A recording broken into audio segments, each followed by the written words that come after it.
When's it start? When's it start? Have we started? I think we've started. Good morning, fish keepers.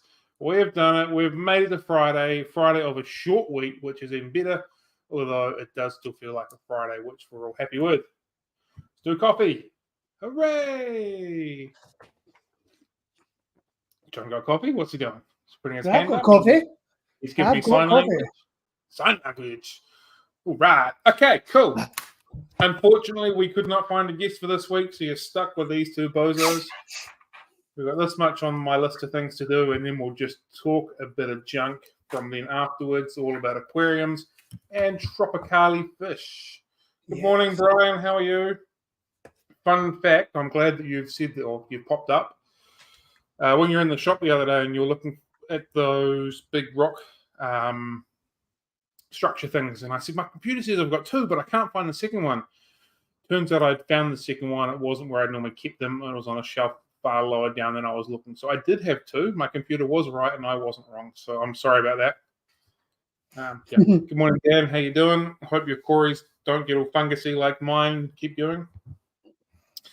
Right. So we don't have a heck of a lot here on our list, but we can talk about it.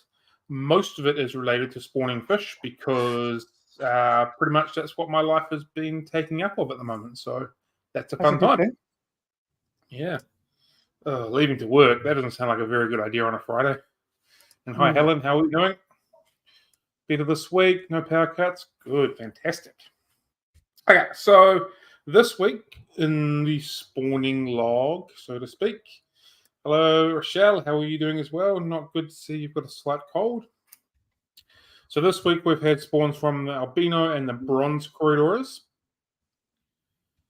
Unfortunately, they seem to be fungusing quite badly, and I can't quite seem to stop it. So let's we'll run through that with the brain trust that's here, and we'll see if we can work through that one. So we've had almost spawning daily now, which is fantastic, and the albinos are spawning in very big quantities of eggs, which is fantastic. But what's not fantastic is obviously the fungusing. So yes, very stressful and very fun. I think we've had no hatchings of any of the bronze or the albino cories yet.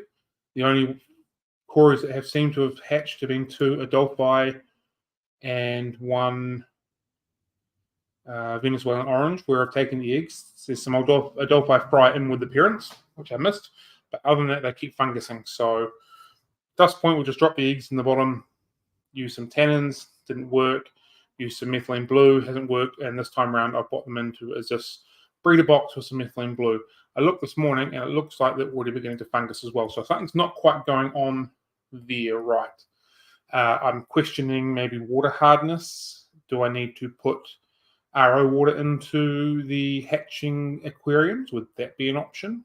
So anyone who has spawned corridors, please let me know what your thoughts are on that.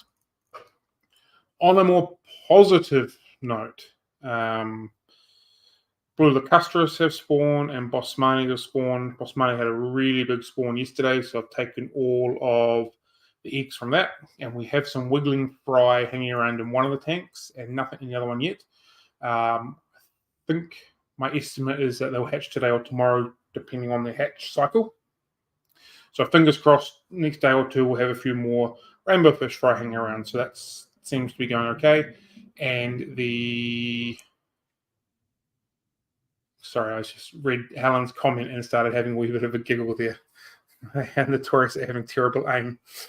And the glow light tetras are growing really well. So that's where we're at with that.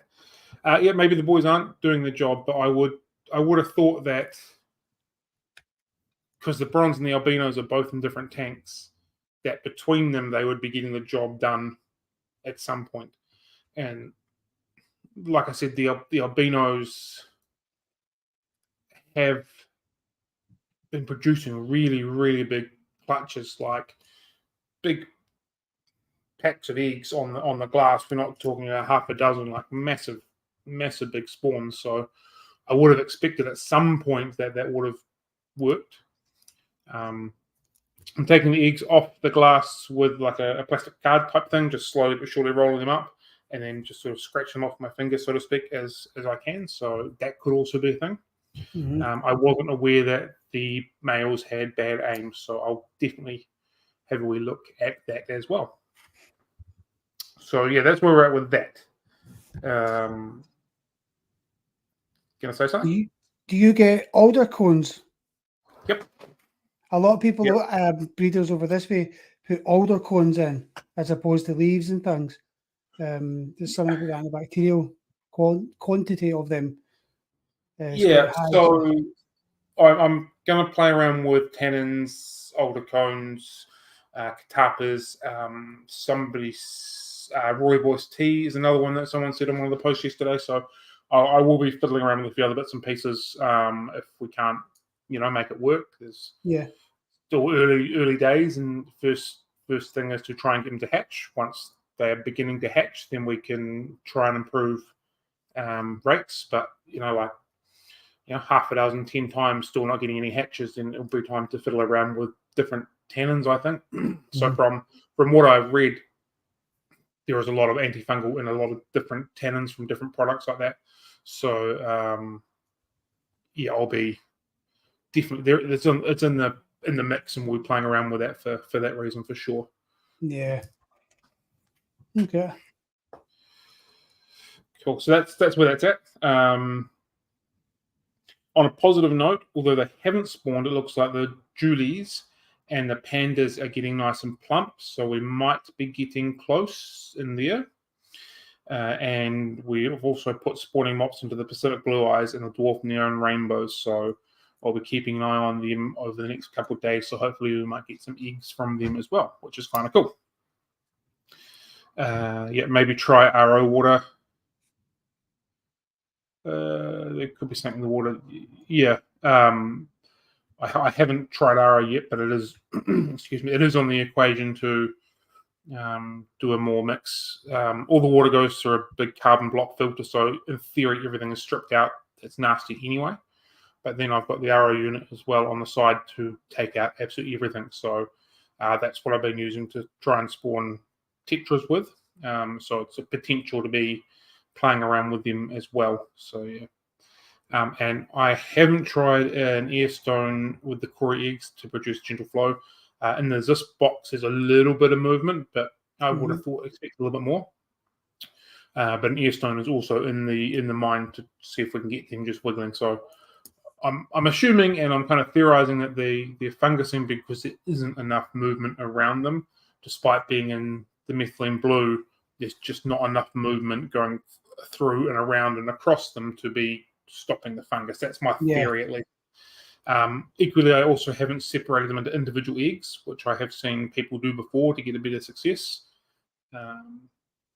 Seems like a lot of time to do that, but it might be what it needs to for that success. So that is also in the mind as well. So there's a few things playing around, so I don't want to adjust too much to start with. Otherwise, we might be on a few. Well, I did this and this and this, and that made it work. So I haven't quite worked out what it was that done it. So we'll see how we go. Yeah. And while we're talking about spawning, this is the last thing I promise. We set up another 6 small breeding tanks yesterday. So of little 20-litre tanks that we're going to prep for tetras and whatnot. So we've got options of black neons, green fire, tetras. I can't read my writing. Neons, Bristellas, red phantoms, zebra danios, ember tetras, and there's another one that I can't read. So black neons are definitely one that I want to do. So they're already on the list. What else would people want to see being attempted and maybe wiggle along with? Take into account they'll be doing videos and photos and regular logs of how things are going and spawns and that kind of stuff. So if there's anything, hatchet fish? I don't have any on hand, and I haven't seen any for a little while. I wouldn't mind playing with that, but yeah, these are the ones that I've got already sitting in a tank that have been in here for some time because I'm going to play around with them at some point. Yeah. So they're already up to pretty close to spawning or conditioned size. Pristella was the other one that I couldn't read, so I've said that. So yeah, black neons are definitely happening. Black neons definitely happening. Green neons, green neons would be awesome. Yeah. I've got some in the shop that I don't want to take out yet. Maybe next time I order some green neons, I might order some, taking into account that I'm going to keep some for spawning. That might be a good option. Cool. Yeah. So yeah, if any of those lists, the green fires, the normal neons, Bristellas, I've written down rummy nose here, but I don't have rummy nose for some reason. Red phantoms, zebra danios, and ember tetras. If there's anything that you feel like might be worth having a look at, and we can journal and log and talk about all the way through, we'll give that a go. I'm going to bring that up. Question here. Yeah. What is the best size for betta and water level? I hear so much. I'm still trying to figure out. My boy is happy, but I just need more info. All I want to know, what are the best plants for frog tanks as possible? Cool. So my knowledge on betta is very limited. Personally, I feel a 20-litre tank is about the right amount for them as a minimum. I don't think I'd want to go any smaller on that. Personally, that's just me. But I know there's plenty of people that keep them in a smaller than that. But yeah, for me, I think 20 litres is about right as a bare minimum for a single fish. Water level, again, not an expert. My water levels are pretty close to the top because I don't really like the sound of the trickling water because we're using sponge filters. Hangback filters. So I've got them pretty close to the top. Doesn't seem to be any major issue with the fish then. However, I'm not trying to spawn them. I'm just keeping them as individual species. So that might be different if you're looking to spawn them. Best plants for frog tanks. We've got bell frogs. I've used Anubias and Christmas moss, I think it was, which is working pretty well. I've also got some cryptocarines underwater in there as well. A lot of aquarium plants would be okay. I can only speak about aquarium plants because I don't know anything about non-terrestrial plants or terrestrial plants, whatever it is, comparatively. So I can't give you a better answer on that other than most of the aquarium plants that can grow in and out of water are a good option. Frogs can be a little bit rough, so Java ferns and Anubias work quite well. And then underwater, things like cryptocarine that are pretty low maintenance work pretty well as well. Mosses, Java moss, Christmas moss. There's another moss that's totally eluding me that we get in New Zealand. Works pretty well as well. So that's about all I can help with that. I hope that has been helpful for you. Yeah. Brian says green neons are awesome. Yeah, they are super awesome. I'm also really enjoying the blue axle rodi, which are a very similar color, a little bit different, but a similar color. So yeah, both of them are beginning to take my interest at the moment. How's your butterfly spawn? What butterfly? Did I spawn a butterfly? I think you mentioned butterflies last week, but I don't think it was in connection with spawning. Yeah, the 168s. Yeah. No, nothing there. Male's still hanging around in a cave, but nothing's happened from that point onwards. Any barbs? I've tried a couple times with cherry barbs and I've had no success. So I've just put them back into the big tank to grow out a little bit more. Since they've been in there, they've been looking a bit frisky with the albino cherry barbs. And I have the rosy barbs in the shop. Look like they spawn every morning. And I keep forgetting to put a spawning mop in there in the evening to see if I can catch anything the next day. But that hopefully I remember to do today, and we might get that going on. But at this point, Barbs and me spawning aren't the best friends, so we'll get there in the end. We'll see how we go. Diamonds are very easy, and they're also very pretty. Unfortunately, I don't have any out the back growing out, or they would absolutely be on the list. There might be a case of the next lot of fish that I buy, they get a small group for the same reasons. So I've got just under 100 aquariums out the back now, and I'm out of tank space, which is really hard to say, but it's very much happening. So I've got to just make things work in the right places and wiggle things around, that kind of stuff. So yeah. What about pencil fish, Cam? Do you get many pencil fish down your way? I think we get 2 or maybe 3 species here. What about the coral red? Coral red, and the other one, that the head sander ones that go on the weird, they're the black looking ones that go on weird angle. Yeah. The coral red ones would be a good spawning option because they're fairly rare. The Amazon Research Centre has a breeding project purposely just to repopulate the wild population. So if you can spawn them, obviously it's not going to make much difference to them, but it's, that aligns with kind of trying to rebuild the species back up. And they're stunning little fish as well. Yeah, I actually think the coral red is a different one to what I'm thinking about. We do get red ones, but I don't think it's the coral red now that we're thinking about it a bit more. I think there's a normal standard red one, and then the coral red one it's almost got like a pinkish red to it. No, we get the standard red ones. Right. And Dan likes green fires. Could be next in Little Blackwaters. Yeah, green fire tetras are phenomenal fish. I really like them. Great fish. Massive fan of them. I do like a green fire tetra. Anything else we've got? African cichlids are very unlikely I'm going to do anything with African cichlids other than the shellies. That's not totally true. We've got a pair of Bracciati that are sitting in their own tank and they haven't done anything for me yet. But Gouramis? Pardon? Gourami? I've got my pair of Sunset Honey Gouramis. I've had a lot of people bring them in and local breeders breeding them recently, so I haven't sort of worried about it for myself. Okay. The last time I put the two together, the male just bit the absolute snot out of the female. They didn't get on very well. So she might have been a bit young and not quite there, but yeah, I would like to have a wee play around with gouramis, that's for sure. But at the moment, there's quite a decent flow coming through from people, so I don't need to worry about them too much from a business point of view. So while they're still just sitting there growing out, then What do you get? Blood tetras, blood red tetras, blood fins. We get them. It's not a fish that I don't know if I've had a fish them in the shop before. I personally don't think they're all that nice of looking fish. That's just me. Another one, obviously not going to fit in these tanks, will be fun to play around with Congo tetras. Yeah, they're cool. And lemon tetras are another one as well. I don't have them. They're gorgeous little fish. Yeah, I quite like lemon tetras. Stunning.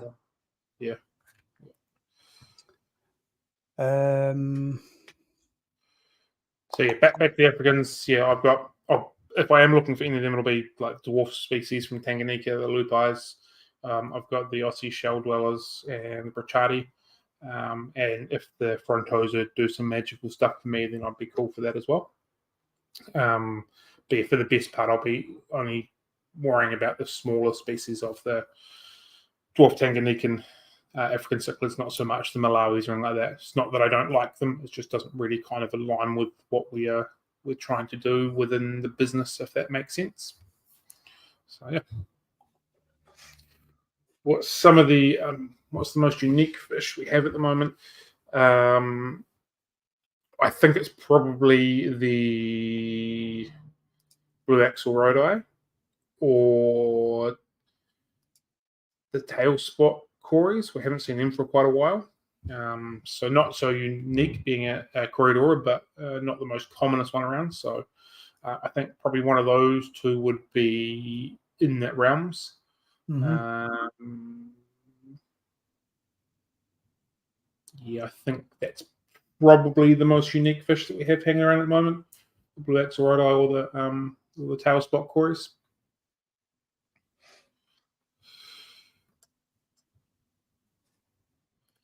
Two colours of Bickfords. I didn't. After I'd said it, I was like, actually, I don't think we have got the coral red ones here.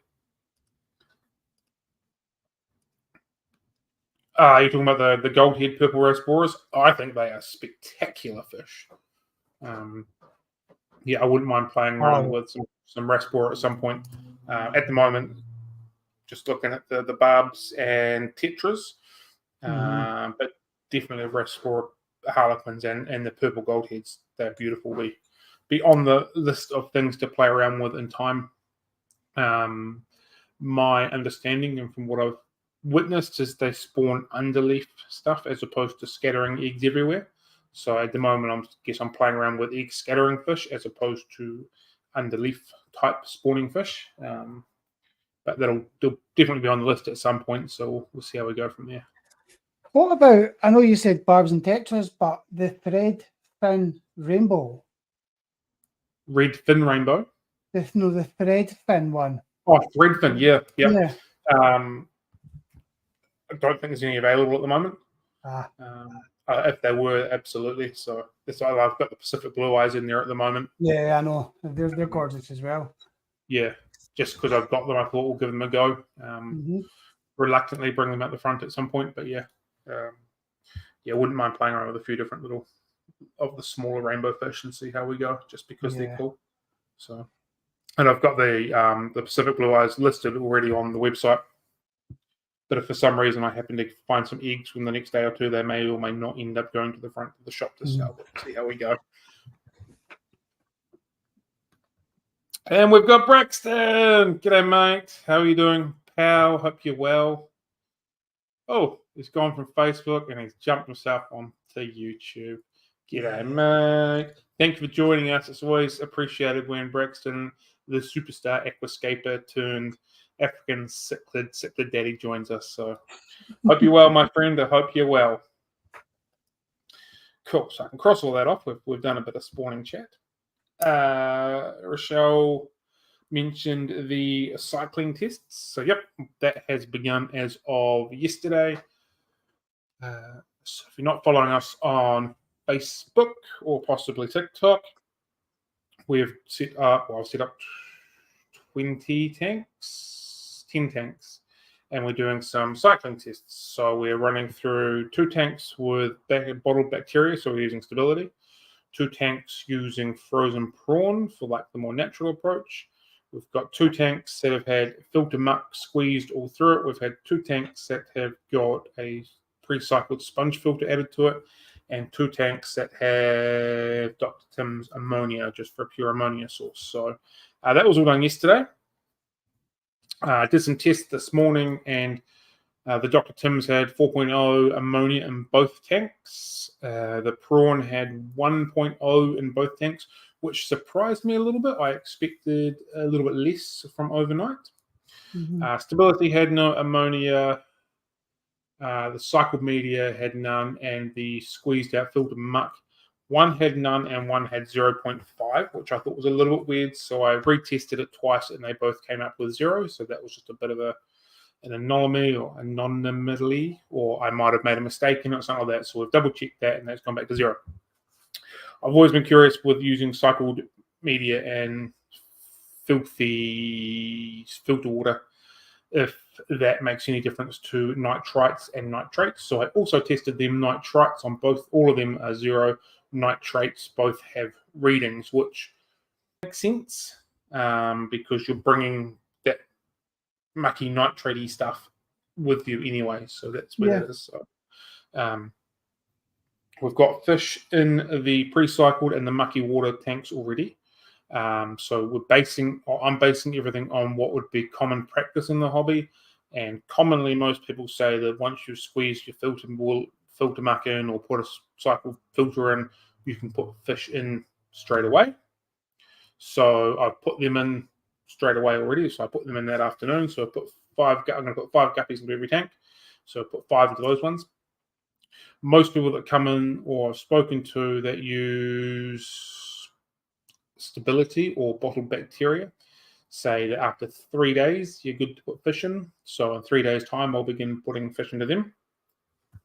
And then obviously when the prawn and the Dr. Tim's is ready, we will begin putting fish into there. So that's where that's at.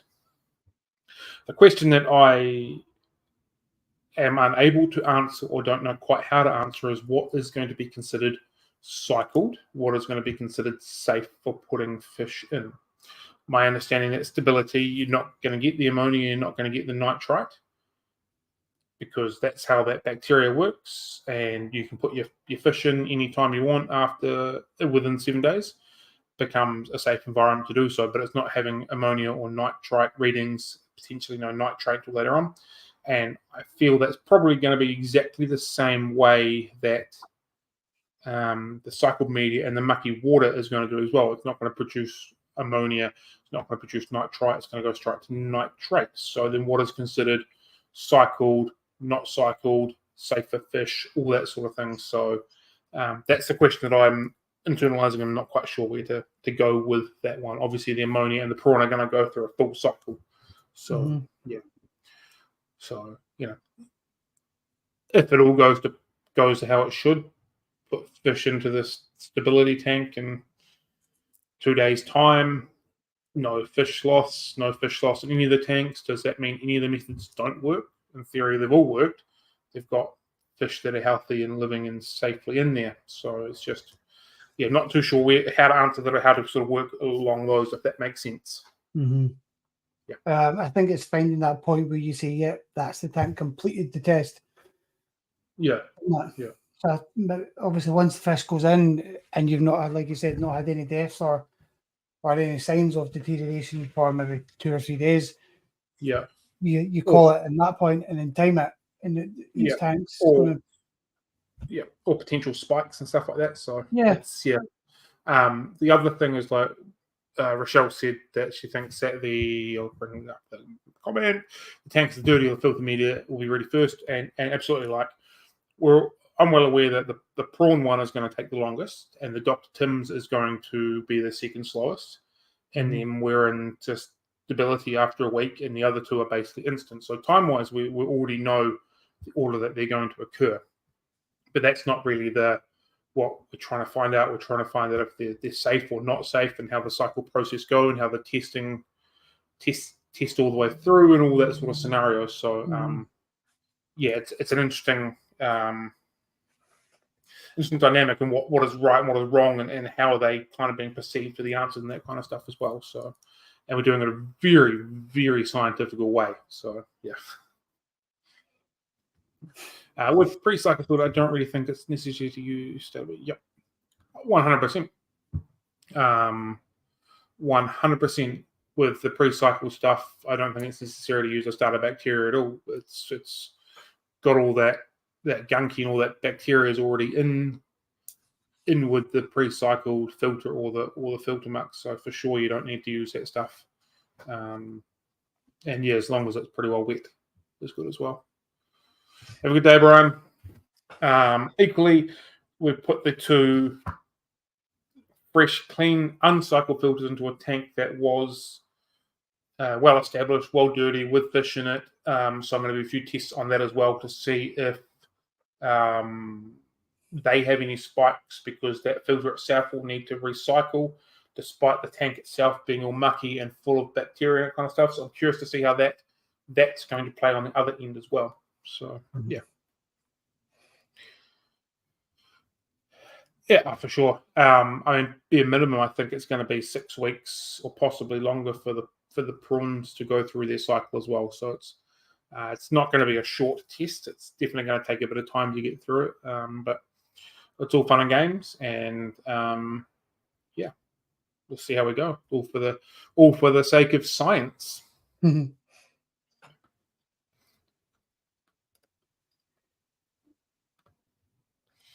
I'm awful. I'll just take fish, add cycle media, be on alert with a pinch.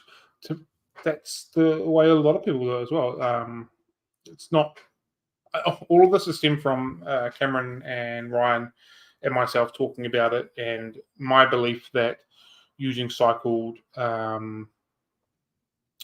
media or bottled bacteria is not the best way to approach it as a brand new hobbyist first getting in. I think that causes more issues, and I think doing the slower method with either using an ammonia source via prawn or via pure ammonia is the better option for people that are beginning to get in, because it gives time for the aquarium itself to mature, and you're not just dumping stuff in. This is where all that's coming from. But I know plenty of people, lots and lots of people that have been into the hobby for a very long time, they'll just swap a sponge filter over, put a filter on, and you're away laughing, and that's fine. Like, I've not said that it doesn't work. I've just said that I feel that for newer people getting into the hobby, although it takes longer, I think that is a better, safer option for success in the long run. Yeah. I would agree. You're taking your time with anything, especially when it's your first time, or it gives you that slow entry into the hobby. As frustrating as it must be when your first tank and you've got a watch is just doing nothing. But and I understand that, and I understand that theory as well. I want to put fish in. I've got a fish tank, not a water tank. Just let me have fish. And so I get both sides, but that's kind of where I sit with that. I'm also interested to see whether or not there is an ammonia spike or a nitrite spike with the pre-cycled stuff. Just curious out of my own interest to see if that spikes, which is why I've tested the other two in the process as well. Cool. So yeah, cool. If you're looking at buying some aquatic plants, about now is when they start coming in from the wholesalers, looking very big, very lush, and very phenomenal. Spring is doing its thing. They've already started becoming in as larger bunches. They've already looking more lusher and far nicer looking than what they were a few weeks back. So it's definitely the right time to be looking at plants. Another great time for that is just after the Christmas break, when everyone gets into New Year's, because all of the plants at the wholesalers have been growing for basically 2 weeks and they haven't been sending it, so they come in phenomenally big, phenomenally green, phenomenally big and bushy. So it's another great time. But between about now and the next few weeks is a really good time to be buying aquatic plants, because they're getting everything they need. It's not super hot. They're getting enough light. They're beginning to get nice and strong. So if you're in the market for plants, we're getting pretty close to that point. So yeah. Now is the time. Yeah, now is absolutely the time. Right. I've got one more thing on my list, and then we can just talk junk if we want to. The title of this is Finatics Friday Coffee Date, episode 165, which 165 in itself is quite a phenomenal number. The next words are free, first ever giveaway. So we're giving away some things. I got half a dozen of these a couple of weeks back, and I wasn't quite sure what to do with them. I was thinking about putting them on a really big sale, like 70% off or something along those lines. But I've decided to give them away for free with any purchase. So I've got 6 of these 340 gram Rapashi Agapo Explorer. So we retail these at $90 a tub. For the next 6 orders that we have on our website, we will give a container of this away for free. It doesn't matter how much you spend or how little you spend. Basically, you do an order between now and the next 6, and we'll chuck in a container of Rapashi. That also applies for in-store. If we don't have 6 online orders before we open, we'll chuck them in for free as well for people that want it. The only exclusion to that is the nano poster, which is free on the website anyway. So you've got to purchase something, and then we'll chuck in a container for free. So that's nice and simple. I've written down the order number that we're at, which is 18,810. So when we get to 18,816, 11, 12, 13, 14, 15, 16. Yep, correct. Good maths, Cam.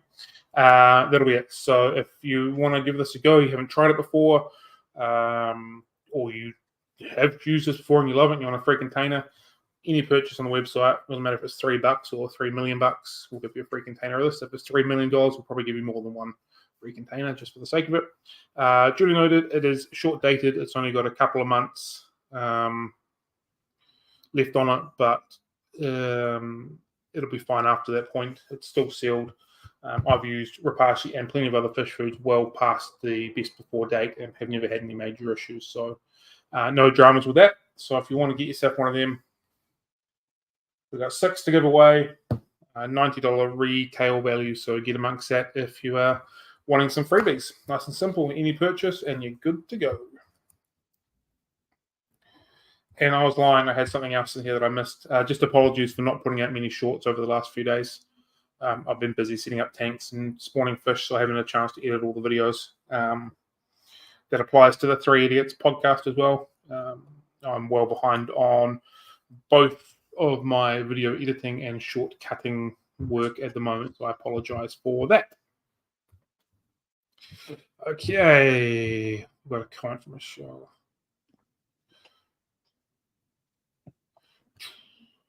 It's interesting to line to draw these days with fish keeping. Back in the days, you got a tank, buy a fish, and hope for the best. Hope for the best fish die. Oh, that's too hard. Sorry, I wasn't laughing at you, Rochelle. I was laughing at what Braxton said.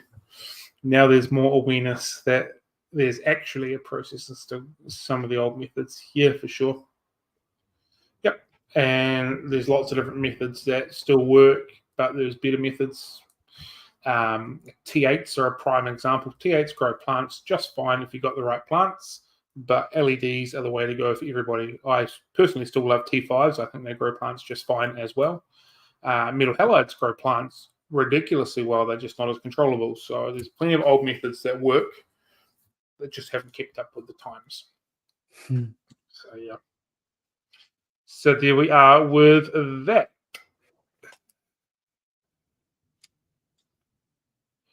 Cool. All right. Hello, Cameron. How are you doing? Braxton being a smartass again. Too busy actually keeping fish. Yes, sir. I've actually been keeping fish. Now, if I could find enough time in the day to keep fish, keep plants, and do my other stuff, then we would be away laughing. But at the moment, I don't. There's always one thing that's being dropped, and the other stuff would continue to keep up. So, yeah. Cool. So that is my diary filled in. Anything in particular anybody wants to talk about? So we can bring up any topics we want to talk about. I'm easy with that. Oh, we're getting notes being passed. No, he's stealing my phone. Stealing a right vehicle. Can we talk about the cricket? Well, we can try and talk about the cricket, but I haven't watched any, so we might suffer a little bit there. 3 species: flowerhorn, angels, and convicts. Yeah, theme seeing you, no fish TikTok. I don't know if I've ever kept a flowerhorn, so I can't talk much about that. Angels and convicts, I can definitely talk about. What do you want to know about them? Angelfish, I think are dicks. In all honesty, I'll rephrase that. Convicts Angelfish are great fish if they're kept in appropriate aquariums. It's when people keep them in like a 2-foot tank with a bunch of guppies, and then you get a male that gets angry and eats them and rips everything to pieces. That's when they get a bad name. If they're kept in a good sized aquarium and a good sized group, then angels can be quite spectacular, especially when they've got a bit of height and they can use their pectoral fins as they're swimming, and they're swimming in a bit of a group, nice and gracefully. That is when I think angelfish are absolutely phenomenal. Not so much when they're in a small tank and they cause their own issues and stuff like that. So, one of those fish that I think get neglected way too often. But yeah, that's my point. Right, and they're one of the best looking fish there. Yeah. Convicts, I think, are really pretty when they're kept by themselves. The oranges and the blues that come through them are really spectacular. Absolutely fitting an appropriate name being called convicts. 100% they look like that. Work really well. As an individual fish into like a more aggressive American tank, cool, fantastic, as long as the tank's big enough. Keep them as a pair, and you'll have way too many convicts way too quickly. That's just how they work. Yeah, that's sort of my thoughts on them. Again, not a fish that we'll keep. Actually, not a fish we get asked about very often. Kind of put them in the same realm as Crebensis. Just way too many of them around, way too easy to deal with. Yeah, I just got rid of pink convicts. They were great.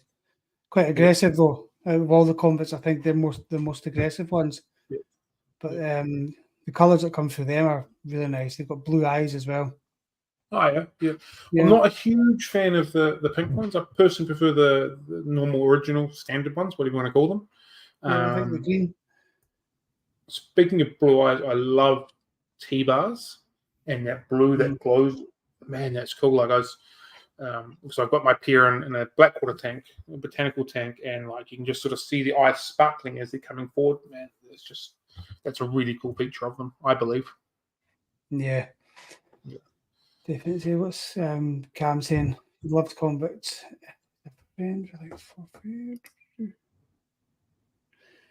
Yeah, they're a very pretty fish. I just when they're kept as pairs, it's when I think there's too much trouble with them, or they're kept in too small of the tanks and that kind of thing. But they are, there's some spectacular colours that you can get on them. Like they're a very, very colourful fish. Yeah, maybe you should chuck a couple convicts in with Penny and see how that goes for you. Could be a good option.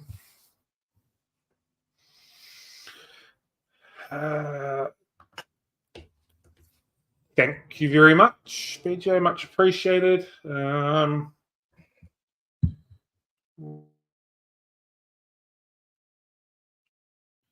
Hold the line, callers. It's absolutely riveting. Yes, you were. So was Thomas. Well done. Thank you very much. Some free food coming your ways.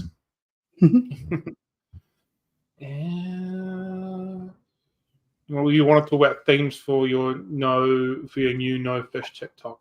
I don't think I'm going to be doing a no fish TikTok. I think the only TikTok I will be doing is fish related because I already waste way too much time on social media and I don't have time for more wasting.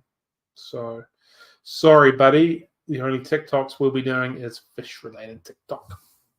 So when are you going to get back on to making the shorts and the TikToks? If I can find time today. I've been saying if I can find time today for about a week now. So I can tell you the process of doing them is like we'll use the Finatics Friday Coffee Date for an example. So we'll record it and then maybe half an hour later, because it's not that I find this stressful, but it is definitely it's an up and a ride. We go through it.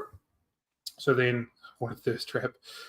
So then, I bring myself down a little bit after that, get through what I need to do, open the shop, all that kind of stuff. And I'll sit down with my diary, handy dandy diary, and then I'll write the title of the episode and I'll begin watching it from start to finish again on the recording platform we're on now, writing down the timestamps of when there might be some decent things to go through. So I'll get through half a dozen or a dozen of them. Then I'll go into the editing part of it on this platform as well, and I'll find those times, and I'll rewatch it and then go, yep, that'll work. That lasts for under a minute because they've got to be under a minute. Cool. And then I'll write down the timestamps, and then I'll watch the next one, or that went a bit longer, so we can potentially adjust that for something else. And so then I've gone from like 10 or so down to maybe 5 or 6, then run through, cut them. Once they're cut, type them where they need to be, upload them from this platform onto my computer, download them back onto Dropbox, so then I can then edit it on my phone, download it off Dropbox onto my phone, then edit it. Each edit takes between 10 minutes and half an hour, depending on how long it is, how intricate it is. So that is obviously putting all the subtitles in, the colors, all that sort of scenario. Get all that done, get that all saved to the same name that I have saved it to, then I upload it onto whatever platform it is and all the other process of that. So it takes a bit of time. And then that's if there's no interruptions or anything like that. So that's the process for it. So that's why it's just sort of taking its time.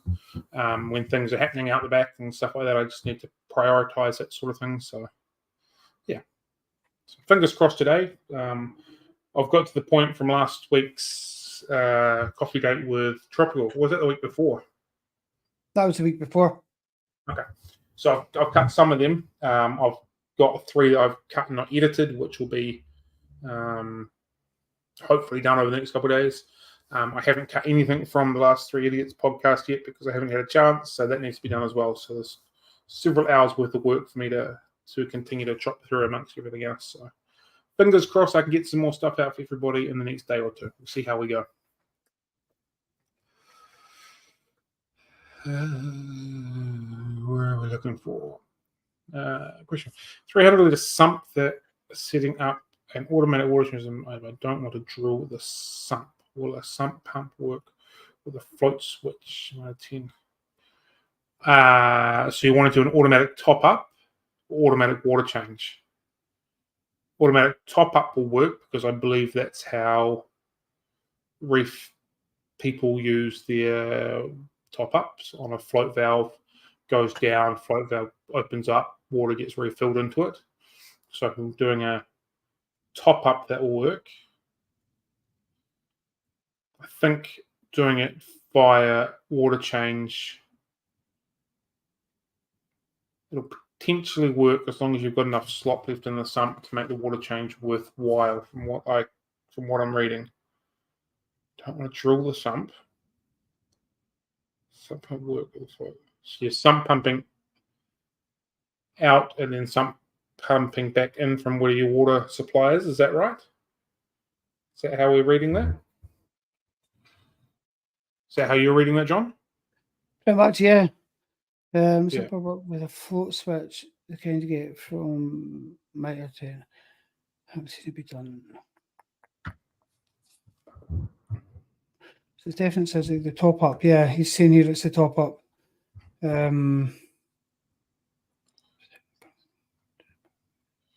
Yeah, top up. Yep, top up will work fine just like that. I believe that's how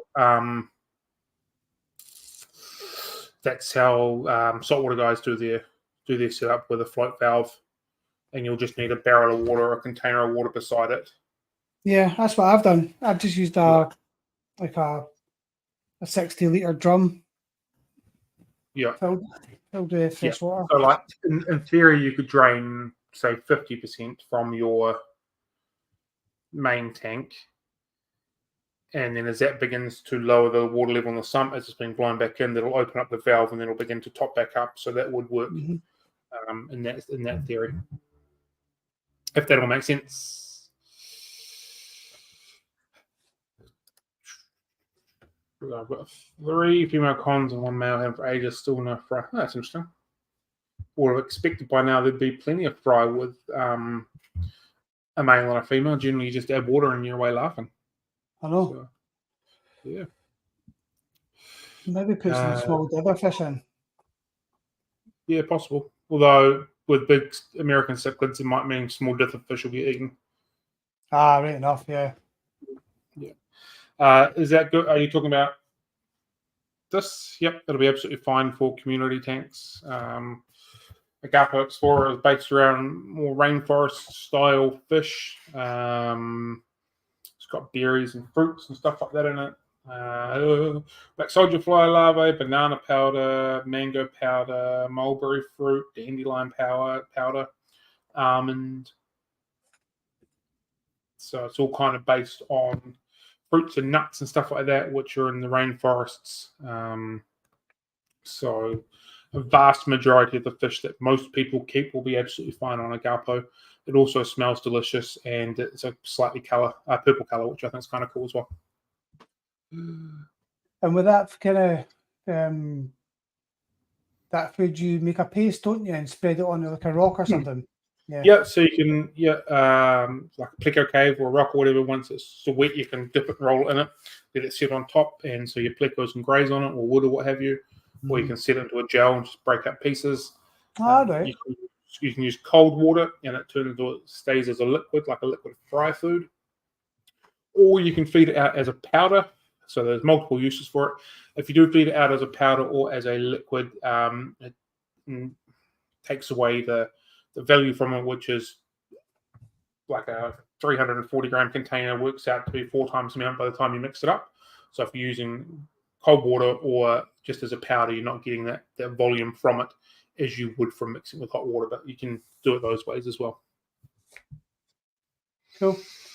Angelfish are cool in huge tanks. Yep, I agree 100% wholeheartedly. They are better in big tanks with them designed in mind as opposed to a community tank. I totally agree.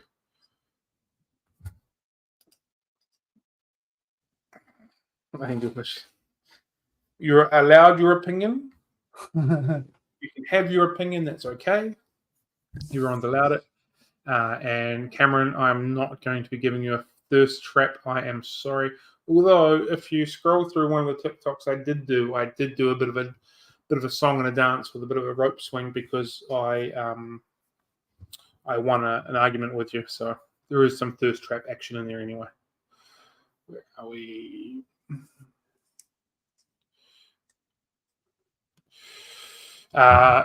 Potentially, you would need to move into your own aquarium to get them spawning if that's what you're looking for. Have I tasted it? I have not, but yeah, the other Cameron has tasted it. I once did a deal with someone to eat about half a teaspoon or a teaspoon's full, and I gave him a full container, and he thought it was just said it was rancid. It was crunchy. It was disgusting. It was the worst thing he ever tasted. But he loved his free Rapashi, so that was a good time. Yeah.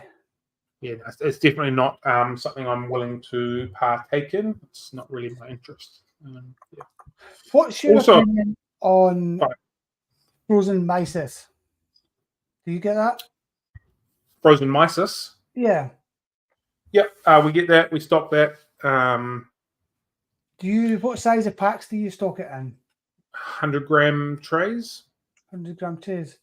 So it's your normal size blister pack. Yeah. Yeah. Cool. Yeah, I had a fisherman contact me earlier on in the week who catches them off the UK shores, freezes them, and then sells them. And they were 250-gram slabs. I thought it was quite a big slab. So I think it's probably good for saltwater fish keepers because they'll use a lot more of that. But I like the idea of one person catching it, freezing it, and handling the full process. Is it frozen as a full block or? Yeah. Yeah, so that might be difficult. You might have to shave some off. Mm-hmm. I feed it out as part of the rotation. Generally, to the bigger fish, like the frontosa, get it more often, and the clown loaches get it. The bigger fish we've got, because obviously it's a bigger shrimp than some of the other stuff. So so there's no point of feeding it some of the smaller fish we've got. But definitely in the bigger fish realm, no dramas here. The blue lacustris go okay on it as well. So. Yeah, most of the fish we have here in the shop a bit too small for it, but those 2 or 3 do get it in part of the rotation. Cool. Yeah. As I was saying, fun fact: the Rapashi reptile range, they've got mealworm, grasshopper, and there's another one. 100% fish safe.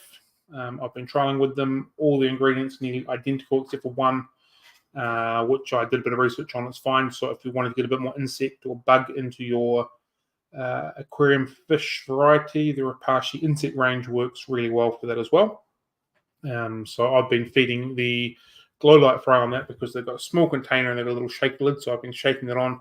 So it goes on as a powder and eating that as well as one of the feeds. So if you're looking to get some extra insect into your fish food, that works. It also sets just the same as any other Rapashi, so you can do a 50-50 mix and get some more buggy goodness into your fish if you want to do it that way as well. Nice one. If you can't tell, I'm a big fan of Rapashi. But yeah, cool. Yep, exactly.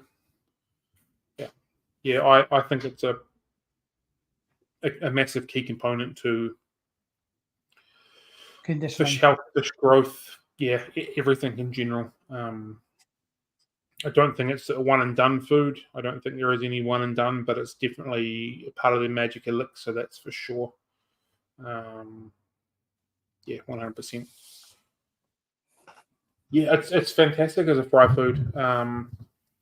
Obviously, there's the spawn and grow as well, which is designed for spawning prep and growing out fry. So have higher proteins and things like that in it. But if you've got the other stuff, you can use it just fine. I liked the smaller reptile range because they've got a little shaker lid on it, so you can just shake it out using it as a powder. The other ones don't. I've asked the supplier if they can get it in the 170-gram container so I can mix a couple together, but unfortunately it only comes in the smaller one. But if you've got a way of, like I'm sure, like a salt shaker, for example, you can put it in there and shake it quite easily. Like I've used my pepper grinder for Sierra Insect in the same principle. So, yeah, I'm sure there'll be a way around that. But it's a fantastic fry food and great when it's just made into a liquid form. I think it's phenomenal. So, yeah. With the spawning, What stuff have you heard to help with the success of fries? I've heard of more people using it to prep their fish ready to spawn as opposed to the success of the fry. I know you can feed it to fry to help them grow, but from most people that I've spoken to that is using the spawning grow, it is to prep the parents into spawning. Whether or not that means they have bigger spawns or more viable spawns, I'm not 100% sure, but it definitely puts them into prep mode. I don't want to speak out of turn because I can't quite remember, but it was removed from the shelves a couple of years back because there was an ingredient in it that was thought to sort of do something along those lines. But it's since then been, allowed back into the country with no dramas. So whatever's in it is definitely a prep and a help to condition fish for sure. So I would open one and give one a try, but I've got, I don't know, a mountain of fish food to get through before I even sort of look at that. And until I get stuck on a couple species, I think I'll just continue to try with like the agapos and the community that I've got open and all the other bits and pieces. So, but if it comes to a point where I go, these things just aren't working, I'll definitely give that a go for sure. And it potentially might be on the 168s or the 140s or something like that.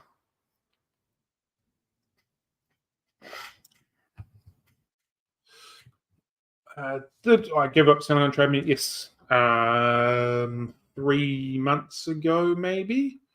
We made the decision to pull everything off trade meat. It was becoming horrendously expensive. It wasn't worth the effort. It was costing me way more than I was getting back in return. Sounds like eBay. Was this right? Yep. It sounds very much like what I'm doing with eBay just now. I'm just done with it. Yeah. So I removed everything off Trade Me, and I thought that money that I was putting into Trade Me could be used in better ways, and so far that has been used in better ways. So, I understand there's people that only want to deal on Trade Me, and I get that. That's unfortunate, but it wasn't worth the return that I was getting from a business point of view to keep using it. Trade Me is a business and they have to think of their profits, and I think that is being of the detriment of people that are trying to sell stuff on there. So that's just my personal thoughts. So So yes, to answer the question in a very long way, yes, we have given up selling on Trade Me. Yeah. We've done pretty well to be talking for an hour after not really having much. Were we talking about that? We have begun talking about that. We've done 12 Days of Christmas a couple of years back, 3 years ago. 3 years ago, we have. We've begun sort of. Oh no, we got as far as talking about Black Friday. We only spoke into November. We didn't start talking about December. November is next month. Oh, Fish Wars is coming up. Yep. Yeah. As far as we're going to start seeing some stuff coming out soon about that. Yep, cool. Fish Wars is happening. If you've not been around for very long, Fish Wars we do on Facebook. Basically put one fish up against another fish. You get the opportunity to vote on which you think is going to be the winner before it all starts, and you win yourself a prize. And then we do daily prizes for the individual winner, all that kind of stuff. So Fish Wars is a really fun competition. What do we call it? A competition? Event? Either way, it's good fun. So that's coming up very, very soon. It's in sometime this November. And it's a good time. So Fish Wars is first. But yeah, we will be looking at doing something for Christmas. I haven't quite got my head around that yet, despite the fact I've already begun listening to Christmas songs. I'm not going to lie. I haven't stopped listening to Christmas songs, but I'm just ramping them up a little bit more than, hey, don't you give me that look. You listen to Christmas songs all year round. Yeah. Don't you dare take my Mariah off me or my Wham. Put them back in the freezer. No way, man. No way. Yeah, you do not bring them out until I'm going to send you my Spotify Christmas list, and I'm going to make you listen to it. Oof. It's a good time. In fact, if people want me to share my Spotify Christmas list, let me know and I'll post it on the Facebook page. I'm How that about you proud. post it snail mail and maybe it'll arrive at the right time of year? Maybe. Yeah, Fairy Tale of New York. is my favourite Christmas song, absolutely. 100%. Yeah, that's on my list as well. Yeah.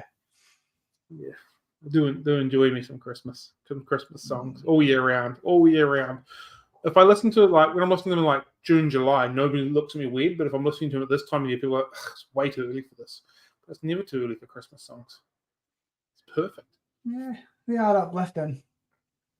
G'day, Clint. I How you suppose if doing? you listen to them middle of the year, it's probably your winter time, so you probably get that Christmassy vibe the way the rest of the world does. This is true. Mm-hmm. Oh, I want a Spotify barbecue playlist. Yeah, I'm building up a Spotify water change list. I've got two. I've got one that full noise, full energy, and then one in the water changes are here to relax me. So I've got a couple of them being slowly built up. We'll see how we go with the barbecue list. Look at me being all creative and stuff. So I know. I'll write it down, Dan, so I don't forget it.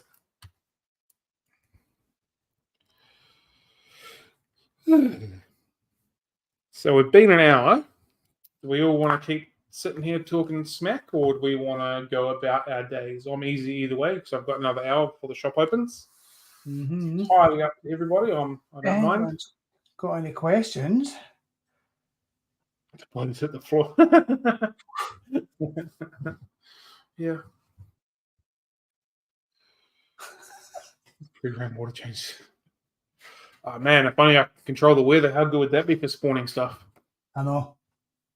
Yeah, probably need to start paying a bit more attention to weather and stuff like that for playing around with spawns. But yeah. Mm-hmm. Well, for rain and things like that, it rains about 8 months of the year every day in Scotland, so we're usually okay. Outside of South America, we're probably the biggest corrie breeding nation going. Just because of all the rain? Yeah, probably. Wow, that's funny. That is funny. Cool. Yeah, well, again, I've got nothing more to talk about. If anybody else has anything, didn't really get very far on what exact species we should play around with. Spawning more, but I think it just might be the time of the year. Fish seem to spawn a little bit more in this time of the year than what they do in other times of the years.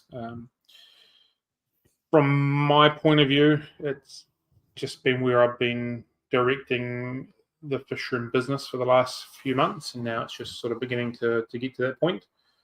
But I think it's just, for the best part, it's that time of the year. Arguably, you could be saying that there's people that are spawning a little bit more because their aquariums are nice and healthy and lush, full of plants for their tetras to be spawning and that kind of stuff. There's another option as well. So, yeah. Are you spawning anything, Braxton? Because you keep giving me plenty of stick about the price of rainbow fish, and you told me you were going to spawn a gazillion of them, and I don't think I've seen one from you yet. So, how about that, mate? Oh, come on, Braxton. In general, in the retail shop, I haven't really seen or found people seeking out male-female combos for breeding more than normal. Quite often, people will say they want a male and a couple of females. That's pretty normal. It's not unusual. You can't really pinpoint any, say, breeders, for example, that come and go, oh, yep, that obviously use glow lights, for example, that female glow light, I'll have that one, and that male, please, because they look good to go, sort of scenario. But dwarf cichlids, people often ask for a male and a female.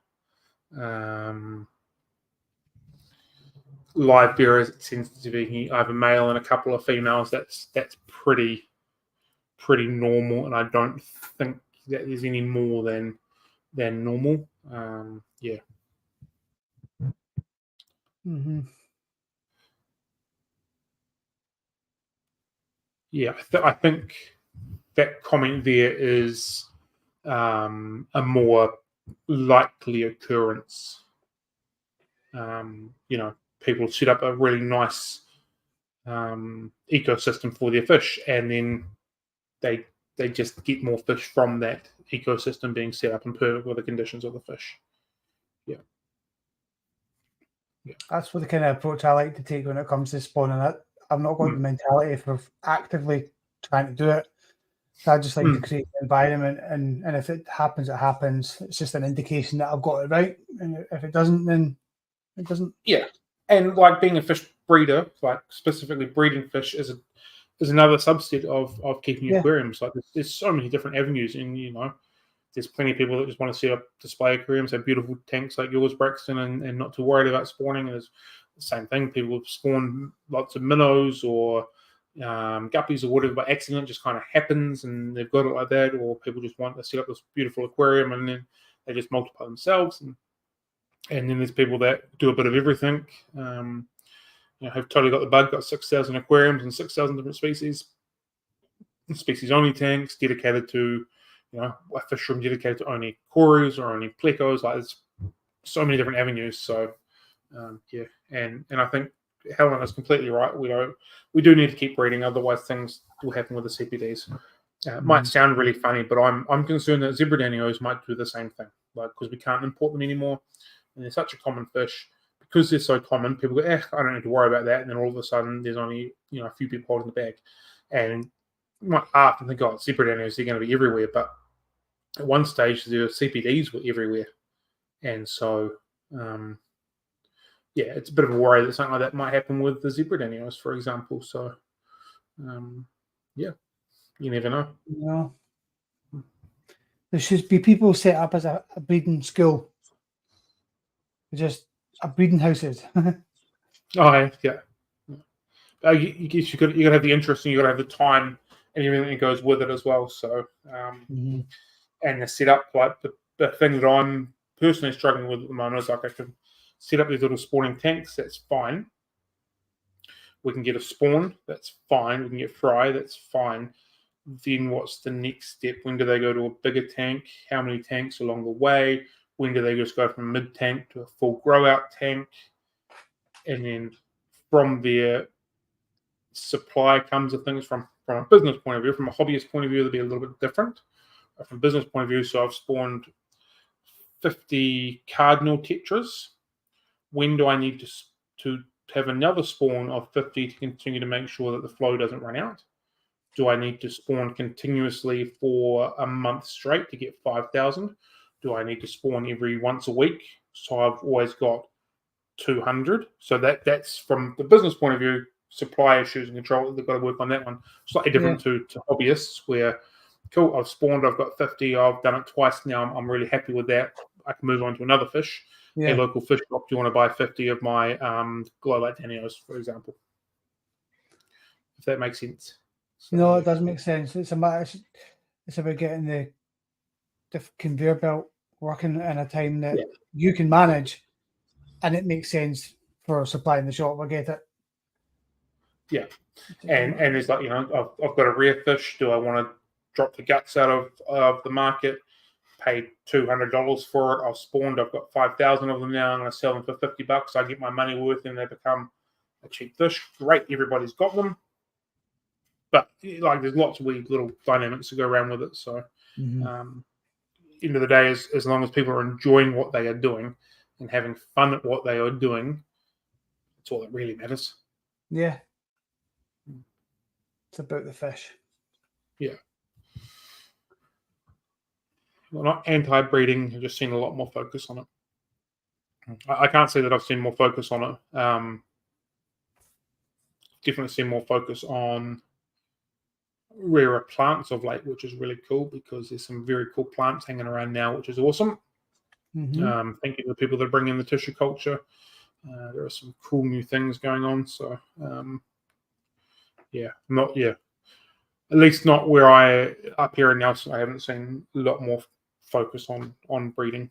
So it'd be cool if there was. If there is any breeders in Nelson, please get hold of me. I'd love to get some more, get in contact with more people, get some different things happening and stuff like that. So yeah.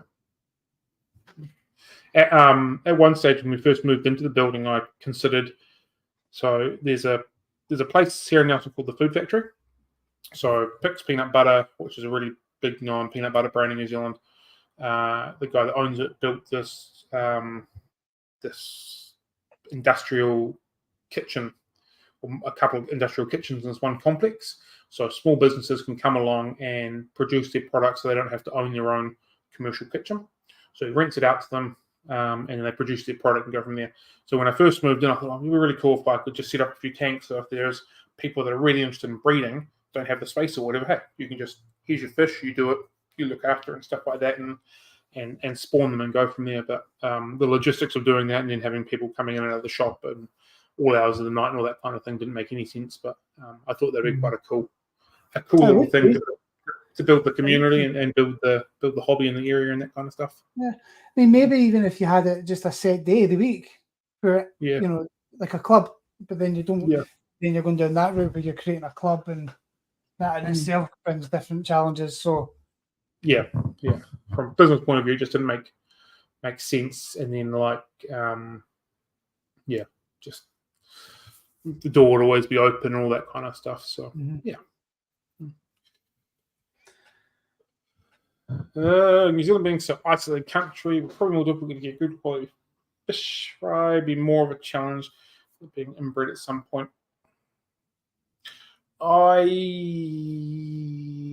have a slightly different view on that. Sometimes I think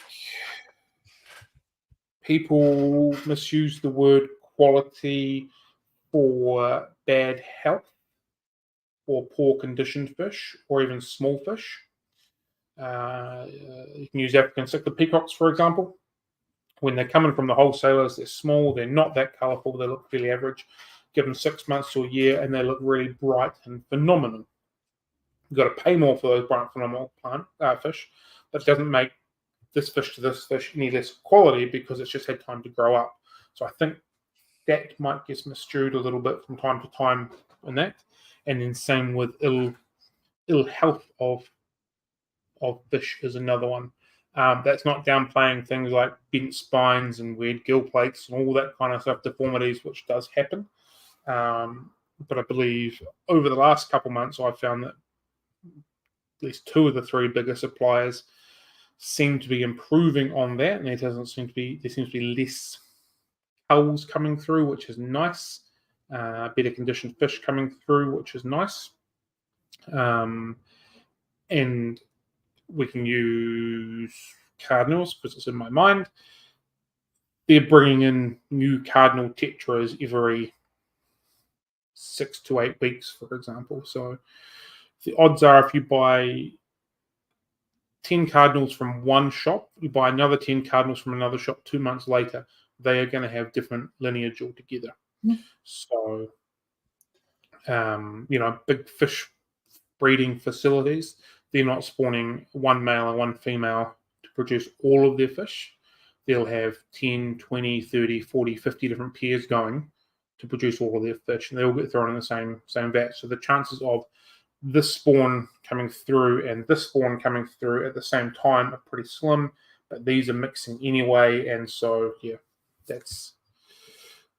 I kind of dispute the quality on things a little bit, and the inbred point at a little bit as well.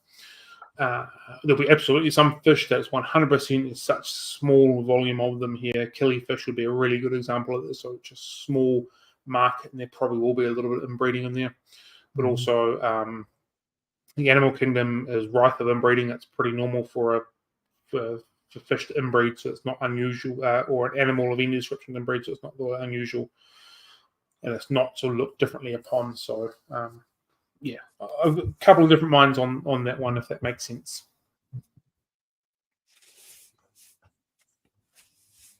Yeah, cool. Got anything else to add, John? No, I'm all out now. You're all out? Yeah, I'm all out. Getting late? Yeah, it is getting late. My head's starting to hurt, but Coffee won't fix it when it starts hurting. No. I'm still. I told you I had a concussion last week or 2 weeks ago. Yeah. Oh, it's still playing up. Yeah, it's still there. Just I'm getting headaches like on and off all day long. It's frustrating. Yeah. I'm still a bit slow in the head. Yeah. Concussions can take some time, so just we spoke about deal that. with it. Yeah. Okay. Well, with that in mind, I think we'll probably go then. If you haven't yet followed us on Instagram and TikTok and all that, get amongst it. Oh, and the bonus for that is if that you are in our Silver Dollars Club, if you start following us on Instagram, Facebook, if you don't already, and share our website, stuff like that, you get bonus silver dollar points. So there is a massive bonus for doing that as well. So yeah. Happy days. Just at a quick look, we've still got a couple of these to go. So if you wanted to get yourself some free or a pass sheet, Agapo Explorer, any purchase on the website between now and when they go is when you'll get one for free. Just doesn't apply to the Nano poster because that's a freebie already. So any purchase, get yourself a free container over at Bashi Agapo Explorer, and you're not going to follow me on TikTok. It's illegal. Cool. Oh, that'll be it. Thank you everybody for joining us. Have a good one. If you've got any suggestions on what you want to see do some spawning of, please let me know and we'll play around with that. Other than that, guys, have a good one, team. Happy fish keeping. Catch you later. Bye. See you.